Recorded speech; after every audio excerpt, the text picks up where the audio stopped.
All right, YouTube, how you doing? Welcome back to the channel. It is Friday. Happy Friday to everyone out there. November 21st. We got a 9-game NBA slate to dive into in today's video. Some NBA Cup action.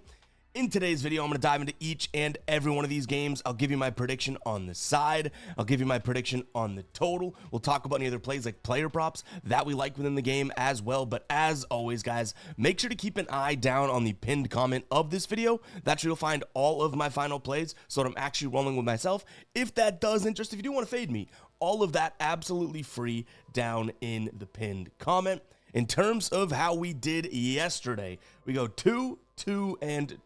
Our favorite spot of the day was Domantas Sabonis. Thought he was going to play on the second leg of the back-to-back. Boom, gets ruled out. I was like, oh boy. And then we had the Hawks money line. That was our biggest play of the day.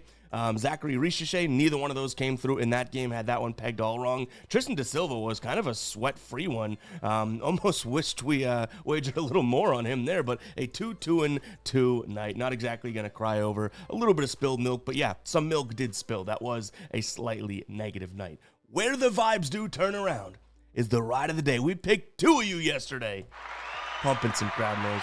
Drop the cha-ching. We had Sozin come through with Keldon Johnson over 6.5 boards. I got that for plus money when locking it in. And then James Harden from Ken had...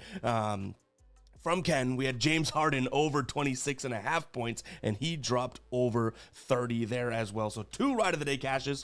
Why not another cha-ching there? If you guys don't know what the ride of the day is, it is very, very simple. Just use that hashtag ride of the day down in the comments or ROTD. I jump on board with at least one person's play each and every day and give you a shout out in the next video, win or loss. If you do win, we continue to roll and ride with your plays and you go on a little bit of a streak like these two guys right here, or like in the past, LA Adams, IAW, or Straight Fire Picks, right? The guys that are at the top of the leaderboard as of right now. If you do lose, unfortunately, yeah, you get the shout out, but we're talking about a loss. You got to face the womp womp from the soundboard. I don't think anyone wants that. So let's get some bangers down in the comments. Looking forward to seeing what Sozin and Ken roll with today. We get a lot of questions about, okay, where can I see the ride of the days? First and foremost, it is posted with the post. That's tough to say. With the final plays on the Guy Boston Sports site in the pinned comment, right? So absolutely free. You can find it there. If you think it's easier, I do tweet it out on my Twitter/X each and every day. Guy Boston, EVGYBOSTON, spelling bee champ. It'll also be popping up right here throughout the entire video. So go ahead and follow me there if you do want to interact. I would say that and Instagram are probably the best ways other than email of getting in touch with me too if you do want to. So let's go ahead and dive into today's slate, guys. Hit that like button, hit that subscribe button. Let's get rocking here.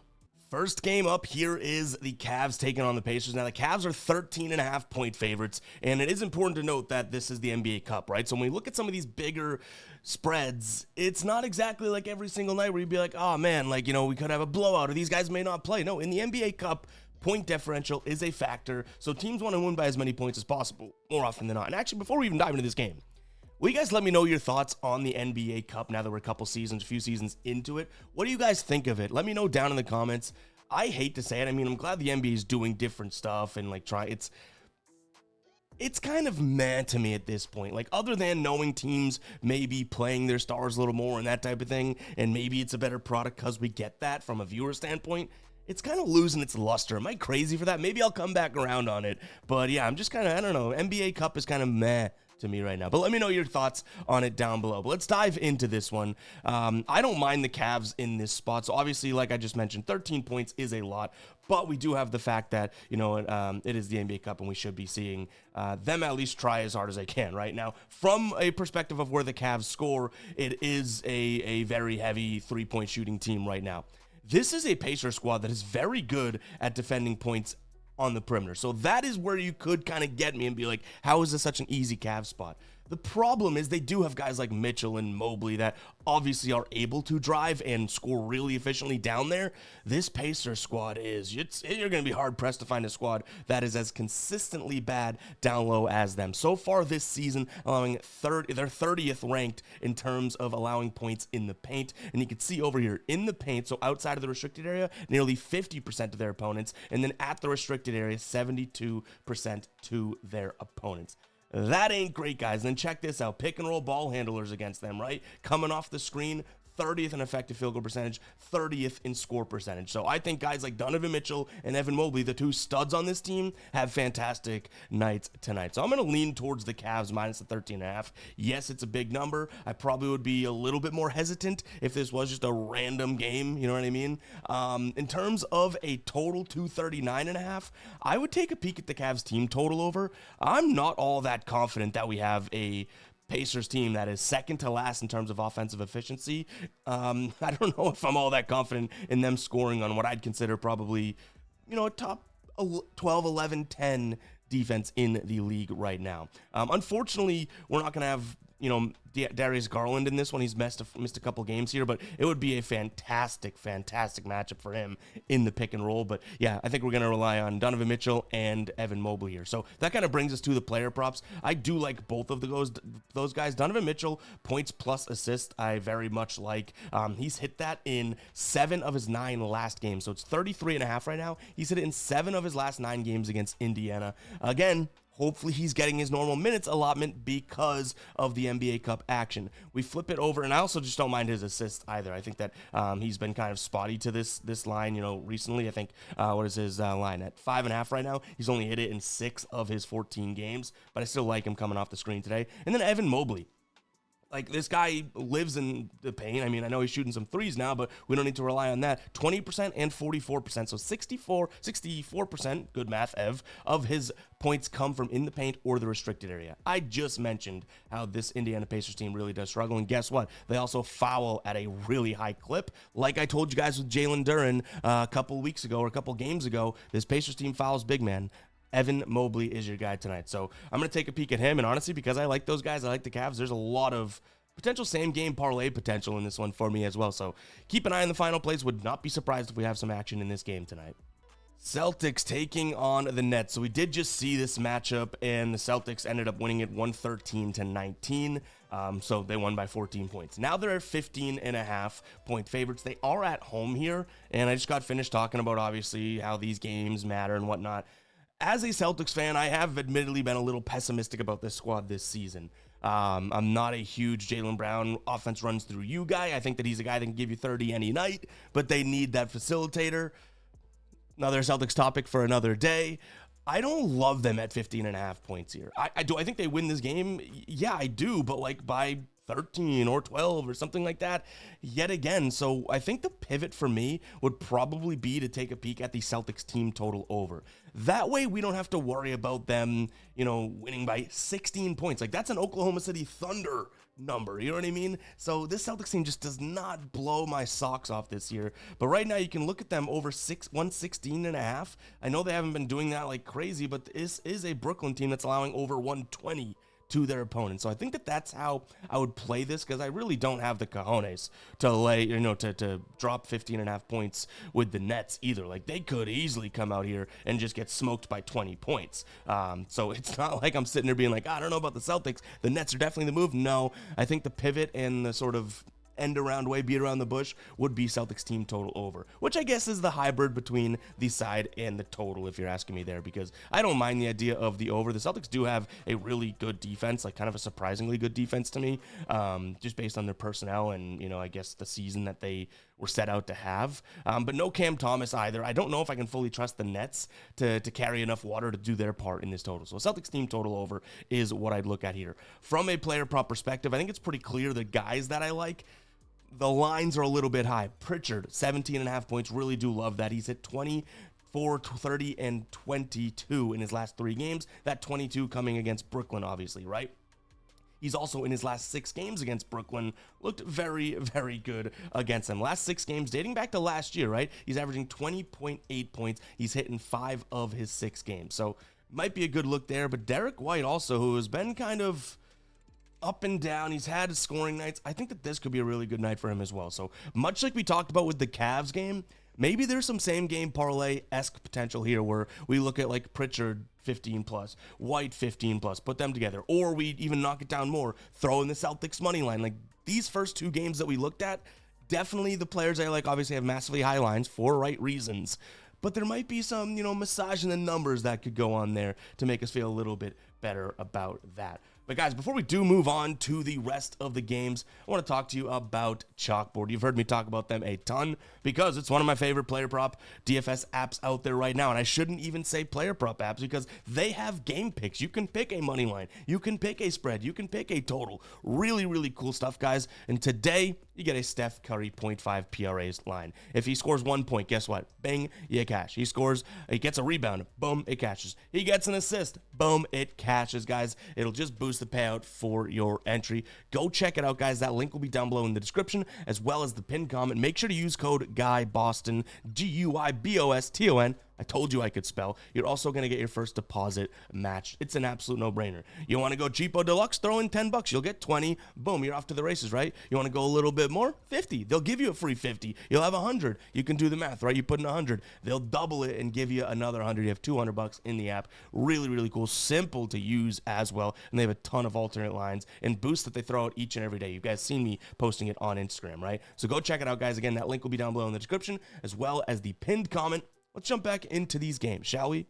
Raptors taking on the Wizards. Anyone else feel like the last couple days we've just had massive spreads? I mean, maybe not yesterday with a really small slate, but still. Raptors here, 13.5-point favorites, and this is much like that Nets game with the Celtics, right? I don't think it's fully because of the Raptors that we're looking at this number. It's more so the Wizards just stink out loud. You know what I'm saying?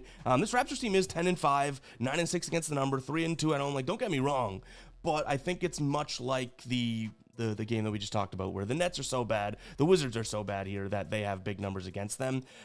This Raptors squad, you know, has won, I think it's 5 or 6 games in a row. They're 9-1 in their last 10. We know that for a fact. To this number, though, if you were to, there's those last 10 games, if you were to throw, now this is obviously a hard thing to do, but if you were to throw this spread on those 10 games, they'd be 2-8 against the number, which obviously is very hard. But what's crazy is that Washington would be just 3-7 if they got plus 13.5 in all of these games. How nuts is that?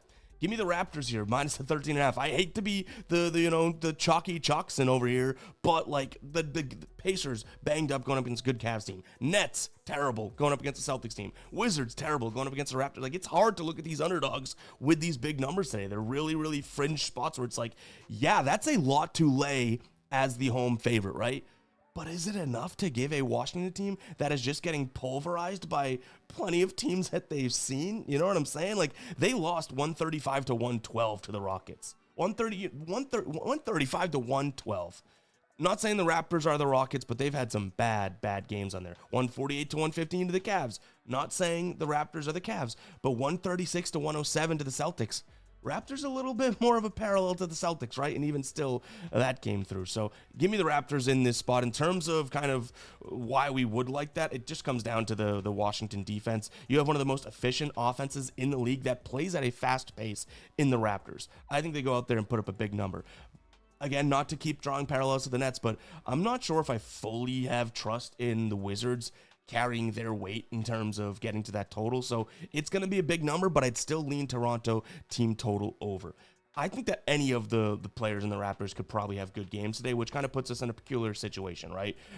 It's like, okay, well, if anyone can, whose night is it going to be? And I've even been slightly critical of that offense. You know, at the beginning of the year, I was like, at the very beginning of the year, I was like, oh my God, these guys are playing so well. There has been a little bit of your turn, my turn, and everything like that. So it's a little tough to sit here and be like, all right, well, whose night is it going to be? The one thing I will say is I do believe that from the perimeter, you can really dominate this Washington team. And you're going to be looking at guys like Quickly and maybe RJ Barrett. Brandon Ingram's going to, dissect the mid-range, which also could be very successful here. Again, it's pretty tough, but Quickly, maybe from a threes perspective, would be something I look at. He's also going to be a guy that obviously gets out in transition, so a pivot there could also be, Quickly points plus assists. I think that line's right around 22.5 right now. I wouldn't say that I mind that whatsoever. He's averaged in his last 4 games against them 31 points plus assists, so that could be something that we take a peek at as well here today. Next up, we have the Bulls taking on the Heat. I think it's going to be a very good game, and finally, we don't have a massive spread of a game to dive into here. One thing I want to note about both of these squads is we should be giving credit where it's due. While their records don't look incredible, 8-6 and 9-6, right? This is the Bulls who have played the second hardest schedule so far to start the year, and the Miami Heat have played the third hardest schedule this season. Both these squads have been dominant at home. Does that play a factor here? Probably, right? 2-5 for the Miami Heat on the road, 7-1 at home. Well, they're on the road this game. Chicago, 5-1 at home, 3-5 on the road. Well, guess what? They're at home here. No Andrew Wiggins in this spot, but Bam Adebayo is back and healthy. No Jovic, and obviously Tyler Hero and Terry Rozier not playing here. Now, Kobe White is questionable. He's not listed in the expected lineup, nor is Trey Jones, as well as Jalen Smith. Actually, Jalen Smith, I think, got upgraded to probable. I like the idea of this Heat team scoring in the paint with Bam. Does that lead to a win or a cover for Miami? I'm not all that sure because I don't really trust their, their true in the paint defense, which obviously kind of looks good depending on how you cut it up. But both these squads are going to score in the paint, right? But you can see here, the Bulls do struggle, like second most points allowed in the paint so far this year. And Bam shoots a lot of his shots, obviously, in the paint. And check out Chicago against the center, right? 29th in points, 27 in rebounds, 29th in assists, 29th in threes. So I think that we might just, like I always tell you guys, trim the fat and focus on what we like there and maybe just play Bam today. But I am going to lean towards the Heat as well because of that paint defense, right? Now, Andrew Wiggins would be massive, and I mean massive, to have in this spot. Unfortunately, we don't have it, but Davion Mitchell, Pele Larson, these guys will get into the paint. Like the Heat's offense this year, if you've watched, has been to drive. I mean, it seems rudimentary, but like drive and kick, or drive and see what happens, hit a cutter, right? And both these teams are fantastic assisting teams. So yeah, we should see a lot of pace, a lot of movement, and a lot of scoring. So I do like the Heat. I would say it falls third in terms of what we like. Bam definitely goes number one, and then I don't mind the over. This is a crazy high number, guys. I get it, 249.5, but you do have two teams that can flat out run and flat out score efficiently, right? You have the number 3 team in terms of the Miami Heat in terms of points per game so far this year, and the number 4 team in Chicago, and they're both top half of the league in terms of offensive efficiency. I feel kind of dirty leaning Miami because this Bulls team has been like a cash machine for us this year, and I hope they don't come out here and just, blow it up in our face. But to me, it's still just a decent enough spot to be able to go out there and get some points from these guys. So again, I do lean towards obviously the over. In terms of these two squads hitting 250, right? So over that hasn't been all that great. So far this year, you think of them as massively high scoring teams, but this is a really high number. 36% of the time Chicago's done it, right? And only 40% of the time Miami's done it. 43% on the road, and then Chicago at home, 33. So still not really getting there. We'll see. Maybe we just, and I think that Bam might be the true pivot for us. Maybe we just focus on that, but I don't know. I got a feeling here, and the numbers kind of support it, that we could see some points in this one, and your neck might hurt watching this game, watching it go back and forth. I would say your season's not going too well when you're playing the Pelicans, who are 2-13, and you're only 3-point favorites, 3.5 points in most places. Now, I guess the Mavs are 4-12, so they're not too much better, and it is crazy. I mean, I would not want to be a Mavs fan after that Luka trade, and then look back at this season, the last 16 games or so, right? But where do we go in this one? I mean, the Mavs are I know it's going to sound crazy, but they're still number 3 in terms of ranking of defensive efficiency this season. Is that going to be the case without Anthony Davis? Hasn't really looked all that tremendous, but, they've had some, I don't even know, they've had a pretty tough go about it in the last few games, right? They played Minnesota, they played New York, they played, Milwaukee recently, just off the top of my head. I'm going to lean the Mavs. They're at home, 3.5-point favorites against a team that I really do think is kind of bottom of the barrel in the league. Now, I will admit that, with Zion, that changes a lot for this Pelican squad, and rightfully so, right?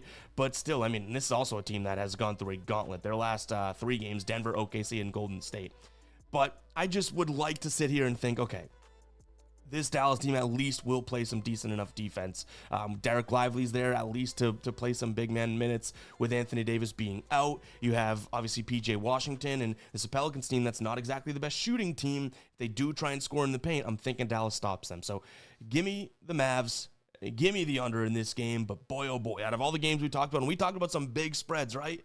This may be one of the sloppiest we got on the board today, but I do still lean towards the Mavs, and I like the idea of that under, just given the fact that, these are two teams that I really don't see the offensive efficiency from.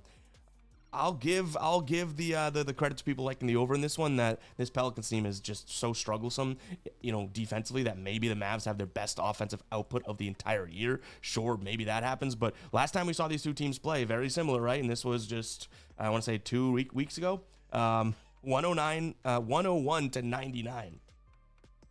Give me the under in this spot. I just can't see it going over it, but it does also, like, doesn't it kind of scream at you like this is a little fishy, kind of a trap line? We'll see. I'll probably end up rolling with the under, though, because it's just so clear as day to me, which is never a good case.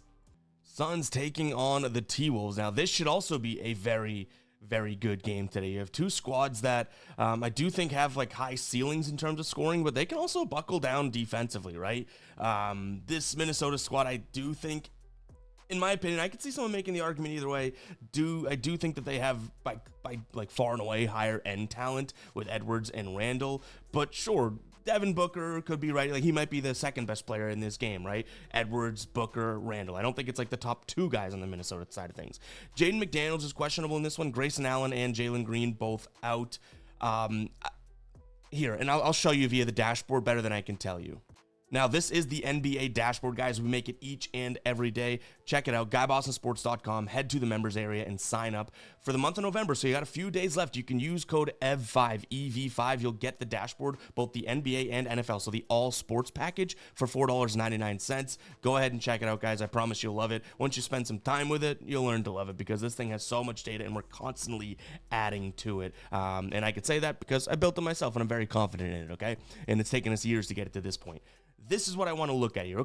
Okay, points per game, opponents' points per game, off offensive efficiency, defensive efficiency, all seems pretty similar, right? Okay, well, Minnesota, slight edge in the assist-to-turnover ratio rate. Okay, Phoenix may be a better rebounding team, but at any given night, Randall and Gobert can win that. We take it over here. This is where the discrepancy kind of pops up for me. Minnesota, who does shoot in the restricted area the 11th most in terms of frequency so far this season, may have some opportunities in the paint, as the Suns are not terrible, but they're just a middle-of-the-pack team in terms of stopping that. Because once we look at it from the perimeter, which is where I would say both these squads like to prioritize, you have two good defenses. So the one edge that I'm kind of seeing there would be scoring in the paint. So you got Jaden McDaniels, you got Julius Randle. Those are guys that I'd look at to kind of carry this. And obviously Anthony Edwards can drive and score in the paint at any given moment as well. So I think that this is a decent enough spot to take a peek at Minnesota, but I'll be honest, this Suns team, and I know, so I've gone on a roller coaster. I've told you guys, right? Like, transparently. At the beginning of the year, I was really excited for the Suns team because I think Booker is that good of like a one-man show. And then they had Jalen Green, Dylan Brooks, Royce, like they had a really, and Mark Williams, I love, who he's still kind of yet to make me right in terms of why I love him. But they had a good cast around Booker. Good, not great, right? Then when Jalen Green was out, it was like, oh boy, okay. Dylan Brooks has been really good offensively. Royce O'Neal's stepped up. Ryan Dunn, like they've been good. But they did go through that little patch at the beginning of the year where I was like, man, before the season, I was high on this Suns team, just in terms of watching them, right? I'm not saying they're going to win the championship or anything. Then they went through this little rut, and I was like, oh boy, was I totally wrong? I don't think I was that wrong. This team is now 8-2 in their last 10 games. They're playing good defense, good offense. Booker's awesome. So this is going to be a good game. I could understand why someone would like the Suns at home plus the points here. They're 6-2 at home this year. Minnesota, though, 5-2 on the road. They actually have a better road record than they do home record. So you can go. I don't think you can go wrong taking a side in this game, but it's going to be Minnesota for me. In terms of what we have from a total, 2, 3, 4, 5. Love when that happens. 234.5. What it means, I don't know, but I do think that this one, the defense can step up when push comes to shove. I think a lot of people are going to be looking at the over in this game simply because you have, really good scorers. And, I would say the offenses do slightly outweigh the defenses, but two teams that like to play half-court basketball, right? And overall, when you look at this number at 234.5,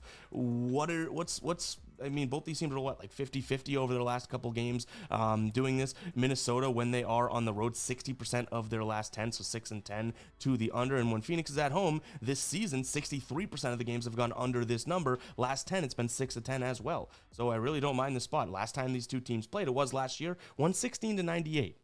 It's worth considering an under today, I would say. And I did kind of mention where I would look player props, right? Again, scoring in the paint is going to be what I target. And it's not even like they're terrible at scoring in the paint, right? But Julius Randle's probably the guy that we'd be looking at. I think he does have a decent enough matchup. The biggest thing would be if he gets, the kitchen sink thrown at him, you can see Phoenix has been really good at stopping power forwards over the last 7 games. So it's definitely worth noting that, hey, even though I like Randall and he fits kind of the scheme, it's not like Phoenix is all that bad when it comes to defending the power forward position whatsoever. Rockets taking on the Nuggets. I know I talked about all these big spreads, but man, oh man, do we have some good games on this slate tonight. By the way, Beers and Bets hat now live over on fademe.store. Check it out, fademe.store. Pick it up. It's our newest hat. Pretty damn cool. Structured, snapback, all that jazz. 2 of my favorite things on one hat. Who would have thunk it? Who would have thunk it? All right, let's dive into this one because it's very similar to the game we just talked about, right? A lot of green. Both these teams good offensively. Both these teams good defensively. Points in the paint, yet again, might be where we're starting to take a little bit of a weakness, I guess, in a sense. Now, I would say Houston's perimeter defense could be a weakness. Could. But, like, is Denver going to shoot threes? 30th in terms of corner three, rate over the frequency over the last 10. 23rd in terms of above the break. So, yeah, maybe that's the soft spot. Maybe it is like a Jamal Murray, Cam Johnson type of a spot. But realistically, they should prioritize in the paint, and Houston's pretty damn good at stopping that, right? So I do think that Houston is capable in this spot. I will say I kind of wonder if they will be able to stop someone like Jokic. Though Houston has had a really, really good season, Jokic is a different animal, right? And he can get things going. And like when we look at that being like, oh, maybe, they get stopped in the paint. I don't know if it's possible to stop the Nuggets scoring in the paint because Jokic doesn't even need to be in the paint, but he can set guys up like Aaron Gordon, for example, cutting, Peyton Watson cutting to the paint. So this is obviously a very, very tight one. I still do think that I lean towards Houston overall. We have, if they do want to run isolation for Jamal Murray or something like that, right, on the Nuggets side of things, top 10 team in the isolation to the ball handler, obviously, with the Rockets, and then same thing with the pick and roll. So if Murray, if they can't score in the paint, they want to start running pick and roll, this is a top 5 team against the pick and roll in Houston. So I lean Houston in this spot, but again, I do want to be, like, abundantly clear that, obviously, if we're leaning towards this direction because of the points in the paint, like if there's a short list of guys that'll still thrive in the paint against a really good Rockets defense, it is probably this one. One thing I will mention, if you exclude Jamal Murray, this Denver team does have the size to totally compete with Houston, both on the boards and if they want to run in transition and everything like that. So that is worth noting. Speaking of transition, let's transition over to the over or under. I don't mind the idea of an under here. And I know we're leaning a lot of unders here, prioritizing defense, but this Houston squad, I do love their defense a lot. We even saw it with Cleveland, right? That was a 232.5 total. The game finished at 218, excuse me.